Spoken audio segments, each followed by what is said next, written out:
What's up, good people? Mark Holmes here, and as always, I hope you guys are having a great Saturday evening. Oh boy, the Cowboys have now gotten their second practice under their belt, and if you watched our live stream that we did a little earlier with my man Corey Bogart, as well as Mr. Wolf, aka D2 Stew, one of the first notes that came out was Dak Prescott looks great. He looks phenomenal. Zeke Elliott, if the season were to start, some NFL experts, we'll see who they may be, but some NFL experts believe that Zeke Elliott is back, baby! That he would literally be able to carry the ball 30 times, which brings in my mind actually a bit of a question on what is the identity of this Dallas Cowboys offense going to be, but I'll dive into that a little bit later. Couple of things that I saw, of course, on the wires and things. We have Bradley Springs is actually at training camp today. He sent me a lot of great pictures and stuff. COVID rules are applying, so you can't get as close to the field as you used to. You know, you used to pay your money to be a True Blue member. You could be down there on the fence right there, breathing on the players and everything else. He says that you have to be further away. He sent a bunch of pictures and stuff that I'm going to be sharing as well. Maybe I'll put them on the, the community tab, so that way you can see some pictures from the actual fans. And that's the thing about COVID and all, is I'm kind of worried, to be quite honest with you, because you start beginning to see, we're in the summertime when, flu and everything else is kind of down, is if numbers are going to start getting a little bit crazier by the time the season gets here and in the fall, about, COVID and stuff. But we'll have to wait and see and cross that bridge when it gets here. Let's not go off the deep end yet or anything like that. But regardless, at least we've got something going. Interesting thing, offensive line is going to be key. And as you see Jaylon Smith and Lyle Collins out there with their shirts off, they look pretty good. They look really, really good. And, I dare say we really missed Lyle Collins last year. So stepping up to the microphone and stuff and answering questions, because, you've got the microphone podium set up there, so that way they can still keep the players a good ways away from the fans as well as the media. So he's on the mic answering questions, and as people are raising up hands, you got Jaylon Smith asking him how he got this body. Hey, Lyle, how'd you get that body? Is it by catfish? He's like, nah, bro, I'm gonna stay away from the fried catfish.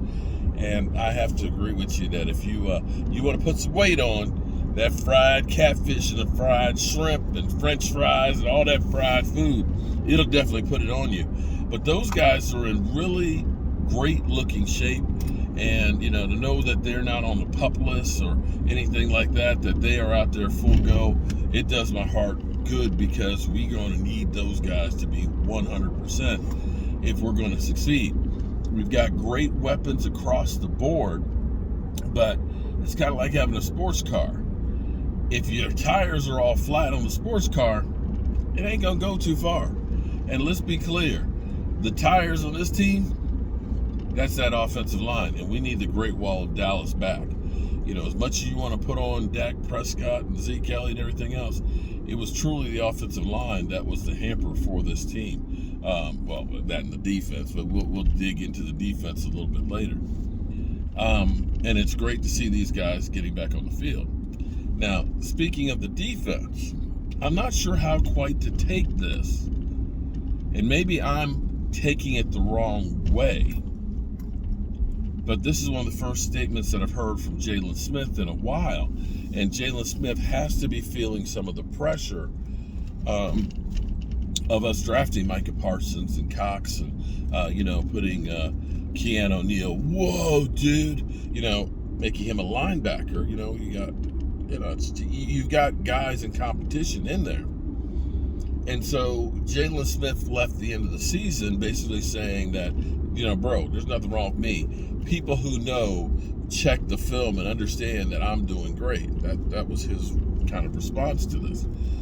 Now today he said things a little bit different, and I want to make sure that I get it correct because I don't want to be, ostracized or chastised or called a freaking idiot.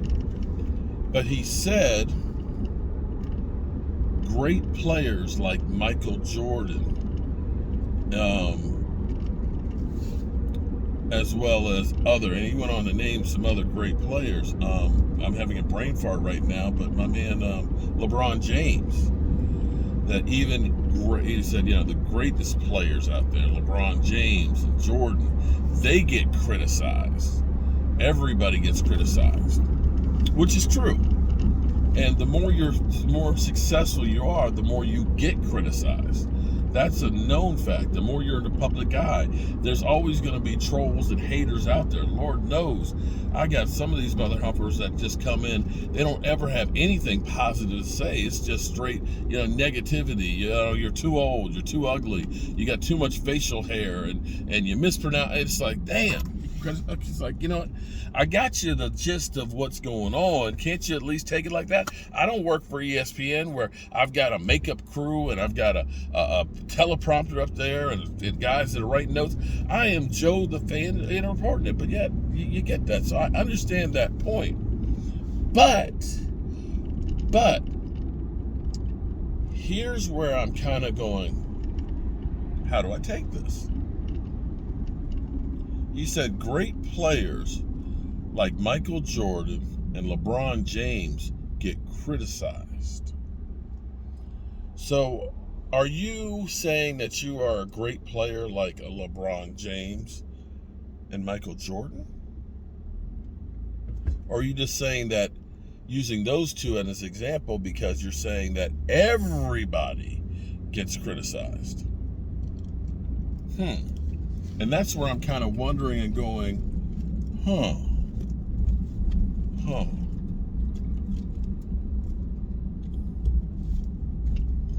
But I will say and finish it off with this thought on it.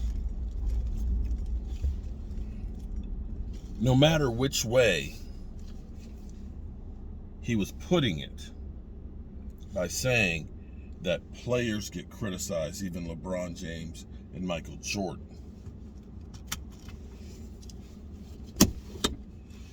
As long as you are taking the criticism and evaluating it and taking it and making yourself a better player. Because what you also have to look at when you talk about a LeBron James, when you talk about a Michael Jordan, they were never satisfied with being just okay.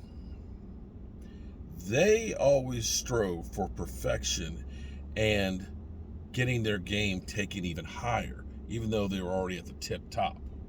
So if you're putting yourself in that category of the drive and the tenacity and the drive for excellence, and you're trying to put yourself in that category with those guys, I'm okay with that, because then that means you're going to work twice as hard towards perfection.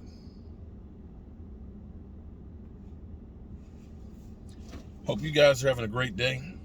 Go in here and fix something to eat. I think I'm going to try and relax a little bit. Appreciate y'all. Peace.